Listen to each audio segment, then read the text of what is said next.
जय हिंद पब्लिक। आज हम लोग फिजिक्स का बहुत ही इम्पॉर्टेंट पार्ट और ऑप्टिक्स आज हम लोग शुरू करने जा रहे हैं। आप पब्लिक पढ़ रहे हैं विद्या क्लासेस के एप्लीकेशन पे अमरजीत सर के द्वारा फिजिक्स। तो आज हम लोग ऑप्टिक्स पढ़ेंगे और ऑप्टिक्स में दो पार्ट है, एक है वेव ऑप्टिक्स और एक है ज्योमेट्रिकल ऑप्टिक्स। तो पब्लिक हम लोग दोनों पार्ट को कवर करेंगे इसमें, है ना। और बहुत ही इम्पॉर्टेंट ये पार्ट है पब्लिक फिजिक्स का, है ना, ऑप्टिक्स। चलिए हम लोग स्टार्ट करते हैं। और आज लेक्चर 1 होगा, इसको ध्यान रखना है ना। ऑप्टिक्स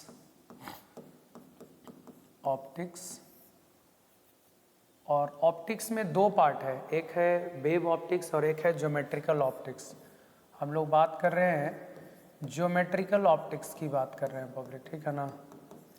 ज्योमेट्रिकल ऑप्टिक्स की बात कर रहे हैं और एक पार्ट में है वेव ऑप्टिक्स, ठीक है ना, वेव ऑप्टिक्स, ठीक है। तो हम लोग बात करेंगे इस ज्योमेट्रिकल ऑप्टिक्स की, उसके बाद बात करेंगे वेव ऑप्टिक्स की, ठीक है ना। तो पब्लिक जो ज्योमेट्रिकल ऑप्टिक्स है आज हम लोग स्टार्ट करेंगे और उसका लेक्चर 1 होगा, लेक्चर 1 ज्योमेट्रिकल ऑप्टिक्स का लेक्चर 1, ठीक है ना।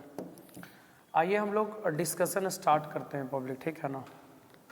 ज्योमेट्रिकल ऑप्टिक्स यही पार्ट लेकर के हम लोग अभी चलेंगे। ज्योमेट्रिकल ऑप्टिक्स इम्पॉर्टेंट पार्ट है और पब्लिक आपने ये पोर्शन 10th में भी पढ़ा होगा, 8th में भी थोड़ा बहुत इंट्रोडक्शन है लाइट का, ज्योमेट्रिकल ऑप्टिक्स का खास करके पब्लिक। तो ये है, इसीलिए थोड़ा सा इजी होगा आपके लिए और कुछ नया भी चीज़ सीखने को मिलेगा पब्लिक इस पार्ट में आपको। और बाकी फिर वेव ऑप्टिक्स हम लोग इसके बाद डिस्कस करेंगे, ठीक है। तो चलिए हम लोग डिस्कशन स्टार्ट करते हैं। सबसे पहले जानते हैं public what is light. Light क्या है? मैं आपको बता दूं कि लाइट एक प्रकार का एनर्जी है। Energy, light is a form of energy जो किसी भी चीज़ को देखने के लिए हम लोगों के आँख को सेंसेशन देता है। जैसे अगर इस ऑब्जेक्ट को देखना है पब्लिक तो सबसे पहले इस पे लाइट पड़ेगा, लाइट यहाँ से टकरा के हम लोग के आँख में आएगा और लाइट टकरा के हम लोग के आँख में आएगा, तब हम लोग किसी ऑब्जेक्ट को देख पाते हैं। मीन्स आप कह सकते हैं कि जो लाइट है एक एनर्जी का फॉर्म है जो किसी भी ऑब्जेक्ट को देखने के लिए सेंसेशन देता है। Light is a form of energy which produce sensation in our eyes to see the object. आप कह सकते हैं it is a form of energy, it is a form of energy, it is a form of energy which produce sensation in our eyes, sensation in our eyes to see the object, to see the object. मतलब कहने का कि ये energy का एक form है जो किसी भी चीज़ को देखने के लिए सेंसेशन दे रहा है, लाइट, ठीक है। उसके बाद एक बात और बता दे, लाइट खुद नहीं दिखता है, ये मेक्स द बॉडी विजिबल। मतलब कहने का मतलब कि जिस पे लाइट पड़ता वो दिखता है, लाइट अपने नहीं दिखेगा। आप अगर सोच रहे होंगे कि यहाँ से लाइट जा रहा है दिखे, आपको नहीं दिखेगा। हाँ, उसके रास्ते में जो पार्टिकल आ रहा है, डस्ट आ रहा है, जो भी चीज़ आ रहा है, मटेरियल आ रहा है, वो दिखेगा। समझे कि नहीं? आप एक्सपेरिमेंट भी कर सकते हैं पब्लिक। एक बड़ा सा इस तरह का बक्सा ले लीजिए और मतलब कार्टून टाइप का बॉक्स, और यहाँ पे एक होल बना दीजिए और यहाँ से टॉर्च आप जलाइए। तो यहाँ से टॉर्च जलाइएगा तो लाइट तो ऑब्वियसली निकल करके यहाँ जाएगा, इस दीवार पे जाएगा।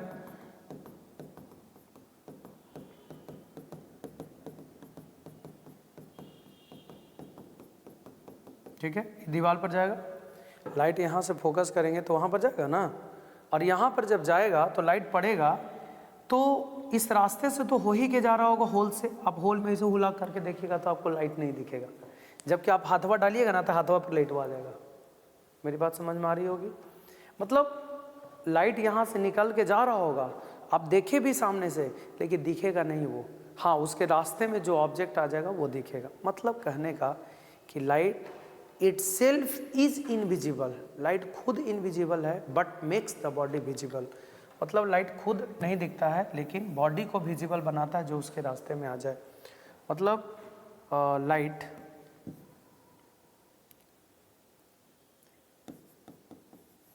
itself is invisible but makes the body visible, but makes the body visible। Clear है? उसके बाद में लाइट रे की बात करें हम लोग, लाइट रे, तो बेटा आपको बता दें कि लाइट जिस पाथ पे चलता है उसी को हम लोग कहते हैं लाइट रे। और मैं बता दूं कि लाइट स्ट्रेट पाथ पे ट्रेवल करता है, लाइट जो है वो स्ट्रेट पाथ पे ट्रेवल करता है, याद रखिएगा, लाइट स्ट्रेट पाथ पे ट्रेवल करता है, ठीक है ना। लाइट जिस पाथ पे चलता है उसी को हम लोग बोलते हैं लाइट रे, यानी द पाथ थ्रू विच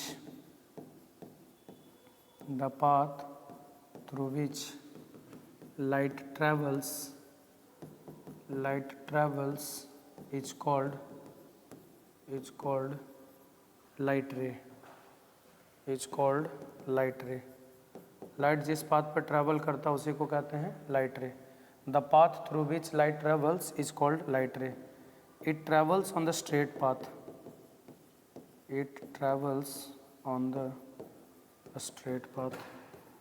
ये स्ट्रेट पाथ पे ट्रैवल करेगा।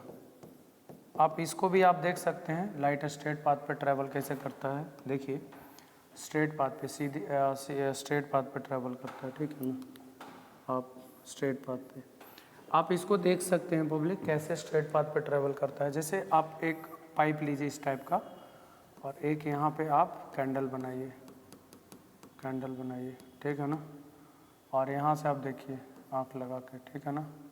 तो आँख लगा के आप देखिएगा तो आपको दिखेगा, क्योंकि लाइट स्ट्रेट पाथ पे जा रहा है, दिखेगा ये चीज़। लेकिन यही सिचुएशन को आप ऐसे कर दीजिएगा पब्लिक, और यहाँ पे आप कैंडल बनाइएगा, है ना। तो और यहाँ से आप देखिएगा इस तरह से, है ना। तो ये ऐसे पाथ पर ट्रैवल नहीं करता, ये नहीं दिखेगा, ये गलत है, ऐसे नहीं दिखेगा, मतलब ये नहीं दिखेगा। तो चूंकि लाइट स्ट्रेट पाथ पर ट्रैवल करता है इसीलिए, है ना, ये दिख रहा है, इसमें नहीं दिख रहा है। तो कहने का मतलब ये हुआ कि लाइट स्ट्रेट पाथ पे ट्रैवल करता है, इस बात को ध्यान रखना है, ठीक है। उसके बाद बीम ऑफ लाइट, हम बात कर रहे हैं बीम ऑफ लाइट की। बेटा बीम ऑफ लाइट, बहुत सारे लाइट रे को अगर हम कंबाइन कर देंगे तो उसको कहते हैं बीम ऑफ लाइट। बहुत सारा लाइट रे को कंबाइन कर दीजिए, एक लाइट रे, दूसरा लाइट रे, तीसरा लाइट रे, चौथा लाइट रे, बहुत सारा लाइट रे को हम कंबाइन कर देंगे, उसको कहते हैं बीम ऑफ लाइट, ठीक है ना।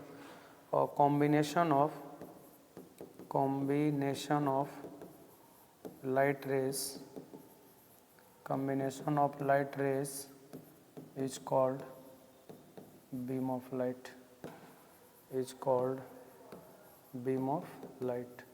बहुत सारे लाइट रे को कंबाइन कर देंगे तो उसको बीम ऑफ लाइट कहेंगे, ठीक है ना। इसको बोलेंगे बेटा हम लोग पैरेलल बीम ऑफ लाइट, ये पैरेलल बीम ऑफ लाइट हो गया।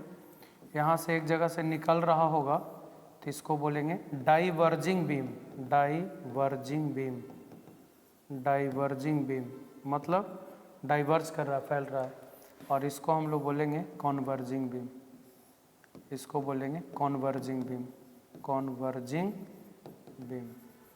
तो ये हो गया डाइवर्जिंग बीम, ये हो गया कॉन्वर्जिंग बीम। मतलब पैरेलल बीम ऑफ लाइट एक जगह से फैल रहा है तो इसको बोलेंगे डाइवर्जिंग, और एक जगह पे आके कॉन्वर्ज कर रहा है तो इसको हम लोग बोलेंगे कॉन्वर्जिंग। तो डाइवर्जिंग, कॉन्वर्जिंग, पैरेलल, याद रखिएगा। डाइवर्ज मीन्स फैलना, फैल रहा है, और कॉन्वर्ज मीन्स सिकुड़ रहा है। तो ये चीज़ को ध्यान रखना है। आई होप ये सब क्लियर हो गया होगा, ठीक है, बीम ऑफ लाइट। अच्छा, आप सबको पता होगा बेटा speed of light in air, कितना होता है 3 × 10⁸ मीटर पर सेकेंड, ठीक है। Speed of light in water कितना हुआ 2.25 × 10⁸ मीटर पर सेकेंड। और speed of light in glass कितना हुआ 2 × 10⁸ मीटर पर second. Speed of light in air हो गया इतना, speed of light in water हो गया इतना, speed of light in glass हो गया इतना।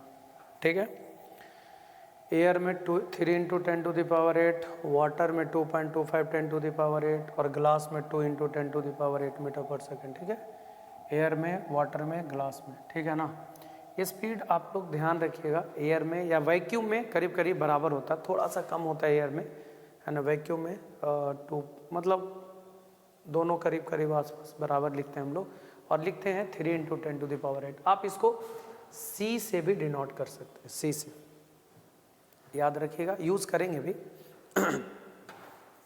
तो speed of light in air 3 × 10⁸, water 2.25 10⁸ और ग्लास में 2 × 10⁸।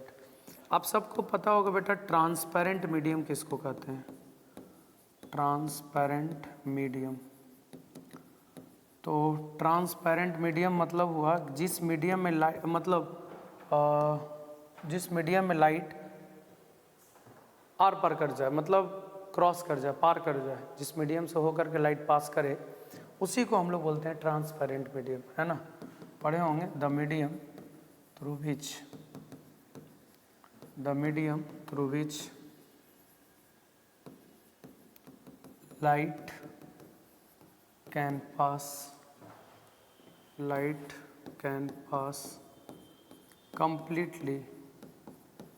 completely is called transparent medium,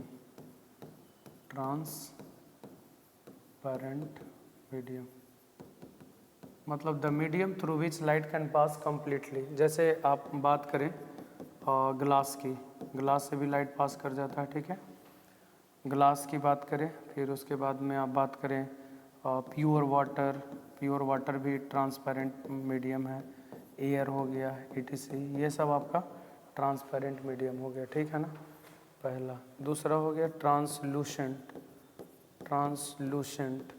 किसको कहते हैं, ट्रांसलूसेंट मीडियम, जिससे लाइट हल्का पास करे, पार्शियली, जिस मीडियम से लाइट हल्का पास करे उसी को ट्रांसलूसेंट कहते हैं। ठीक है ना, the medium through which light can pass partially is called translucent medium।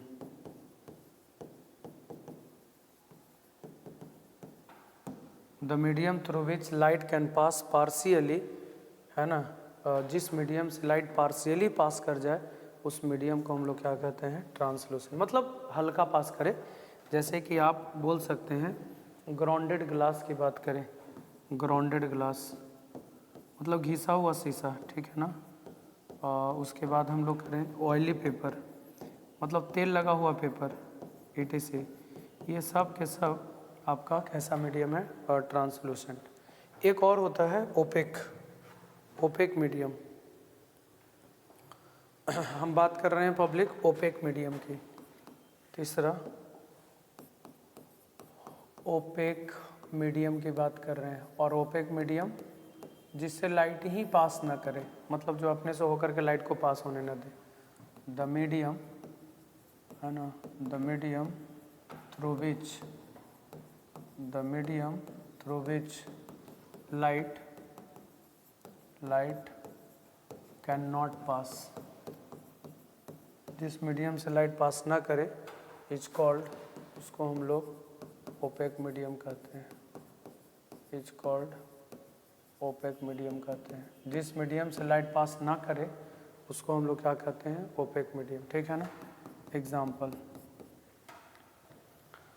Example हम लोग क्या बोलेंगे, जिससे लाइट पास ना करे उसको ओपेक मीडियम कहते हैं। ठीक है, जैसे स्टोन हो गया, वो वुड हो गया, लकड़ी हो गया। ठीक है ना, लकड़ी हो गया, स्टोन हो गया, उसके बाद में आप ले सकते हैं वॉल, है ना, etc, आयरन हो गया, ये सब से लाइट पास नहीं करता। ठीक है ना, और जब लाइट पास नहीं करेगा बेटा तो एक शैडो बनता है, शैडो। हम बात कर रहे हैं शैडो की। देखिए शैडो क्या होता है, शैडो होता है ना कि जैसे ये लाइट का सोर्स है, जैसे मान लिया जाए this is the source of light, यहाँ से लाइट निकलेगा चारों डायरेक्शन में, इधर भी इधर भी इधर भी इधर भी इधर भी इधर भी इधर भी इधर भी, ठीक है। सोर्स ऑफ लाइट है, यहाँ से लाइट निकलेगा। और ये है ओपेक मीडियम। कौन सा मीडियम? ओपेक। लाइट यहाँ से निकला, ओपेक मीडियम हो गया, ओपेक, ओपेक मीडियम हो गया। अब ये लाइट जब निकलेगा पब्लिक तो यहाँ से लाइट जाएगा, देखिए ऐसे जाएगा, ऐसे जाएगा, यहाँ से लाइट ऐसे जाएगा ना, यहाँ से लाइट ऐसे जाएगा, इसके बाद तो लाइट जाएगा नहीं। जैसे लाइट का सोर्स है, यहाँ से लाइट चारों डायरेक्शन में निकलेगा और रास्ते में हम ओपेक बॉडी को ले लाएं, तो रास्ते में ओपेक बॉडी को ले लाएं तो इसके पीछे में डार्क रीजन बनेगा ना, इसके पीछे में क्या बनेगा? डार्क रीजन, अंधेरा। और इसी डार्क रीजन को हम लोग शैडो कहते हैं। दिस इज द मतलब डार्क रीजन, और यही डार्क रीजन को हम लोग क्या कहते हैं? शैडो। डार्क रीजन को हम लोग क्या कहते हैं? शैडो। मतलब if an opaque object is placed in the path of light then a dark region is form behind it. इसके पीछे में काला रीजन बनता है, उसी को हम लोग क्या बोलते हैं? Opaque medium. क्या कहते हैं? Opaque medium. यानी आप लिख सकते हैं if an opaque object, open object is placed in the path of light, in the path of light, then a dark region is formed behind it. If an opaque object is placed in the path of light then a dark region is formed behind it, इसके पीछे dark region बनेगा, is called, उसी को हम लोग क्या बोलते हैं? शैडो। उसी को हम लोग क्या कहते हैं? शैडो। देख लीजिए, अगर ओपेक ऑब्जेक्ट को रखते हैं हम लोग in the path of light then एक डार्क रीजन बनेगा पीछे में, उसी डार्क रीजन को हम लोग क्या कहते हैं? शैडो कहते हैं। उसी को डार्क रीजन को हम लोग क्या कहते हैं? शैडो। तो ओपेक ऑब्जेक्ट प्लेस करेंगे तो दो रीजन बनेगा, उसी रीजन को हम लोग क्या बोलते हैं? मतलब एक डार्क रीजन बनेगा और उसी रीजन को हम लोग क्या कहते हैं? शैडो। तो ये ध्यान रखना, ठीक है। अब आइए, एक होता है पब्लिक ल्यूमिनस ऑब्जेक्ट। आप जानते होंगे ल्यूमिनस ऑब्जेक्ट। ल्यूमिनस ऑब्जेक्ट का मतलब होता है जिसमें खुद का लाइट हो। ल्यूमिनस ऑब्जेक्ट मतलब object having its own light is called luminous object.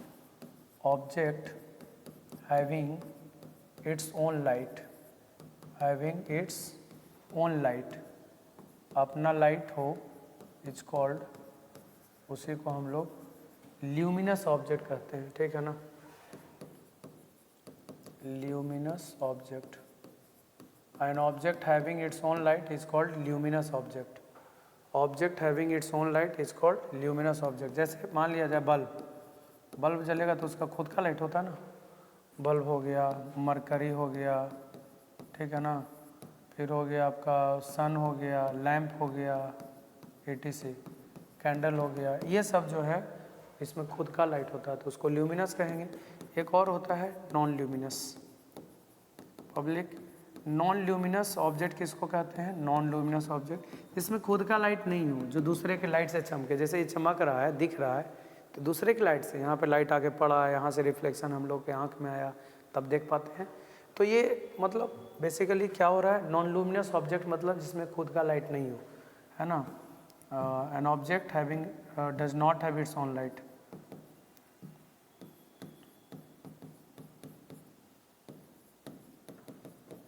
Object which does not have its own light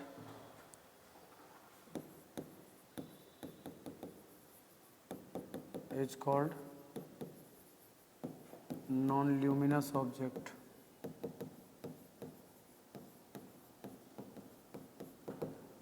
Object which does not have its own light is called non-luminous object.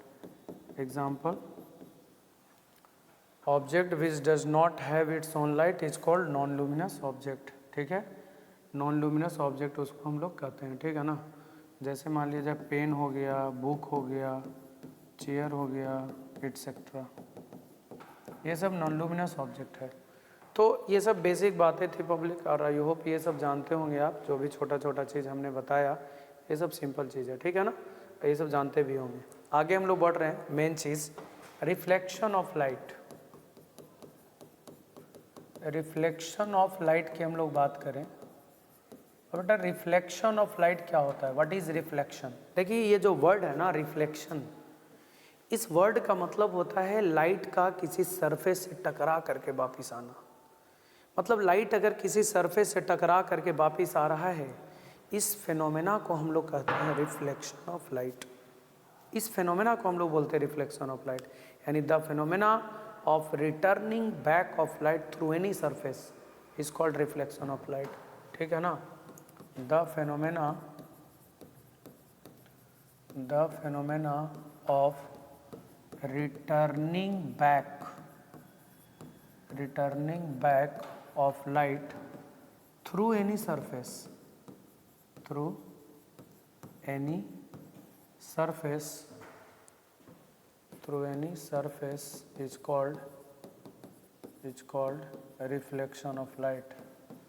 is called reflection of light, ठीक है। The phenomena of returning back of light through any surface is called reflection of light। देख लीजिए ये surface है, आया light, incident light इसको बोलते हैं, ठीक है ना, टकरा के गया, इसको बोलते हैं रिफ्लेक्टेड लाइट। ये इंसिडेंट हुआ, इसको बोलेंगे रिफ्लेक्टेड लाइट। ये इंसिडेंट हुआ, इसको बोलेंगे रिफ्लेक्टेड लाइट। इंसिडेंट हुआ, इसको बोलेंगे रिफ्लेक्टेड लाइट। मतलब ये आया और रिफ्लेक्ट हुआ, तो इसको बोलते हैं रेगुलर रिफ्लेक्शन। चूँकि सरफेस प्लेन एंड स्मूथ है ना, इसलिए रेगुलर रिफ्लेक्शन हो रहा है।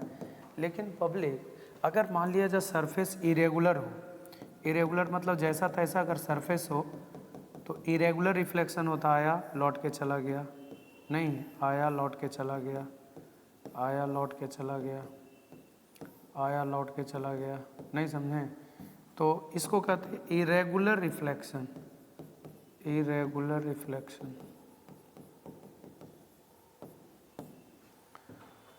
तो रेगुलर रिफ्लेक्शन और इरेगुलर रिफ्लेक्शन का मतलब हुआ कि अगर बराबर तरीके से हो, सरफेस अगर प्लेन एंड स्मूथ हो तो रेगुलर रिफ्लेक्शन होगा, एक समान तरीके से लाइट आएगी और एक समान तरीके से जाएगी। लेकिन इरेगुलर में देख लीजिए, आया ठीक है लेकिन गया जैसे तैसे, वो सरफेस स्मूथ और प्लेन नहीं रहने के वजह से ऐसा होता है। इसको कहते हैं इरेगुलर रिफ्लेक्शन, इसको कहते हैं इरेगुलर रिफ्लेक्शन। अब आती है पब्लिक बात लॉ ऑफ रिफ्लेक्शन की। हम लोग जानते हैं लॉ ऑफ रिफ्लेक्शन बहुत इम्पॉर्टेंट है, इसको ध्यान रखना है, इस पे हम लोग बहुत सारा सवाल करेंगे। लॉ ऑफ रिफ्लेक्शन, ये सरफेस है प्लेन एंड स्मूथ ऑब्वियसली, और इसको हम लोग कहते हैं नॉर्मल, इसको हम लोग कहते हैं नॉर्मल। नॉर्मल बने बिल्कुल परपेंडिकुलर, इस मिरर के परपेंडिकुलर, वो हो गया नॉर्मल। और एक लाइट इस पे आके पड़ा, इसको कहते हैं हम लोग incident light, obviously incident light है। और ये नॉर्मल, इंसिडेंट और नॉर्मल के बीच का एंगल बेटा हो जाएगा angle of incidence, I. Incident light, ये नॉर्मल, इंसिडेंट और नॉर्मल के बीच का एंगल एंगल ऑफ इंसिडेंस। और ये टकरा के लौटेगा, इसको बोल दिए इंसिडेंट लाइट, ठीक है। और इसको क्या बोलते हैं बेटा, नॉर्मल, और इसको बोलते हैं रिफ्लेक्टेड लाइट। तो incident light, normal, reflected light, और ये नॉर्मल और रिफ्लेक्टेड लाइट के बीच का जो एंगल बनेगा वो बनेगा एंगल ऑफ रिफ्लेक्शन। ये एंगल ऑफ इंसिडेंस, ये एंगल ऑफ रिफ्लेक्शन। तो लॉ क्या कहता है, थोड़ा ध्यान से समझिएगा बेटा। लॉ कहता है कि इंसिडेंट लाइट और ये नॉर्मल और रिफ्लेक्टेड लाइट तीनों के तीनों कोप्लेनर होता है। कोप्लेनर कहने का मतलब कि अगर आप एक प्लेन बनाएंगे, एक प्लेन ऐसे करके बना दिए, तो इसी प्लेन में अगर इंसिडेंट होगा तो नॉर्मल इसी प्लेन में, रिफ्लेक्टेड लाइट भी इसी प्लेन में, मतलब तीनों एक ही प्लेन में होगा। मतलब आप बोल सकते हैं कि पहला लॉ में कि इंसिडेंट लाइट ठीक है, normal and reflected light will be coplanar, will be coplanar, मतलब एक ही प्लेन में होता है, ठीक है। और दूसरा और मोस्ट इम्पॉर्टेंट है कि जितना एंगल पर इंसिडेंस होगा उतना ही एंगल पर रिफ्लेक्ट होगा, मतलब angle of incidence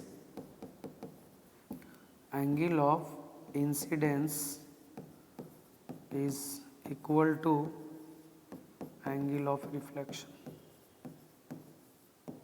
angle of incidence is equal to angle of reflection, मतलब एंगल I बराबर एंगल R, मतलब जितना एंगल पर इंसिडेंस होगा उतना ही एंगल पर रिफ्लेक्ट भी होगा, ठीक है। याद रहे इंसिडेंट एंगल नॉर्मल के साथ ही बनेगा और रिफ्लेक्टेड एंगल भी नॉर्मल के साथ बनेगा, ठीक है। अब मैं आपको बताता हूँ इसका जो मतलब है पब्लिक, ये चीज़ को ध्यान रखना है। डेविएशन, ये लाइट देखिए जा रही थी ऐसे, लाइट जा रहा था ऐसे, चला गया ऐसे, जा रहा था ऐसे, चला गया ऐसे, इतना एंगल से मुड़ा कि नहीं मुड़ा, जा रहा था इधर, चला गया इधर, जितना एंगल से मुड़ा उसको कहते हैं डेविएशन। ये लाइट जा रहा था इधर, चला गया इधर, जितना एंगल से मुड़ा उसको बोलते हैं डेविएशन। लाइट जा रहा था इधर, चला गया इधर, जितना एंगल से मुड़ा उसको डेविएशन। अब डेविएशन कितना होगा, पूरा होगा 180 डिग्री माइनस, ये भी तो आई ही होगा, आई 2i को घटा दीजिए, पूरा 180 में से 2i घटा दीजिए तो डेविएशन निकल गया। तो अगर हम डेविएशन की बात करें, डेविएशन मतलब ये कितना डिग्री से मुड़ा, तो डेविएशन का फॉर्मूला होगा 180 माइनस 2i। अब बेटा आपको बता दे, ये जो डेविएशन हुआ 180 माइनस 2i, ये एंटी क्लॉकवाइज डेविएशन है, एंटी क्लॉकवाइज, याद रखिएगा, ये एंटी क्लॉकवाइज डेविएशन है, याद रखना है। ये जो डेविएशन हुआ है 180 माइनस 2i, ये एंटी क्लॉकवाइज डेविएशन हुआ है। आप अगर चाहते हैं कि जा रहा था इसे, चला गया इसे, ये जो एंगल निकाले ये भी डेविएशन है, लेकिन ये क्लॉकवाइज डेविएशन है। अगर हम डेविएशन की बात करें फिर से, मतलब क्लॉकवाइज डेविएशन, तो देखिए पूरा 360 और उसमें से ये एंगल घटा दीजिए 180 माइनस 2i, तो पता कितना आएगा, 180 प्लस 2i, ये हो जाएगा क्लॉकवाइज डेविएशन। आप घटाइए ना, 360 में से 180 माइनस 2i को घटाइए तो 360 में से 180 जाएगा तो 180 बचेगा ना, माइनस 2i प्लस 2i, तो ये क्लॉकवाइज डेविएशन हो गया और ये एंटी क्लॉकवाइज डेविएशन हुआ। तो पब्लिक याद रखिएगा, पहला लॉ कि इंसिडेंट लाइट नॉर्मल और रिफ्लेक्टेड लाइट कोप्लेनर होता है, ठीक। और दूसरा, जितना एंगल पर इंसिडेंस होगा उतना ही एंगल पर रिफ्लेक्ट होगा। तो पब्लिक आज के लेक्चर में इतना ही, और इतना आई होप याद करके आइए आप लोग, और बहुत इम्पॉर्टेंट है, बहुत इम्पॉर्टेंट पब्लिक, और थोड़ा सा फास्ट हम लोग चलेंगे, आप लोग को तेज़ी से पढ़ना है क्योंकि समय अभी हम लोग के पास बहुत कम है पब्लिक, तो थोड़ा सा फास्ट चलेगा, ठीक है। आप लोग को ज़्यादा पढ़ना है, सिंपल बात, ज़्यादा लेक्चर देखने होंगे आपको, ठीक है। That's all, thank you.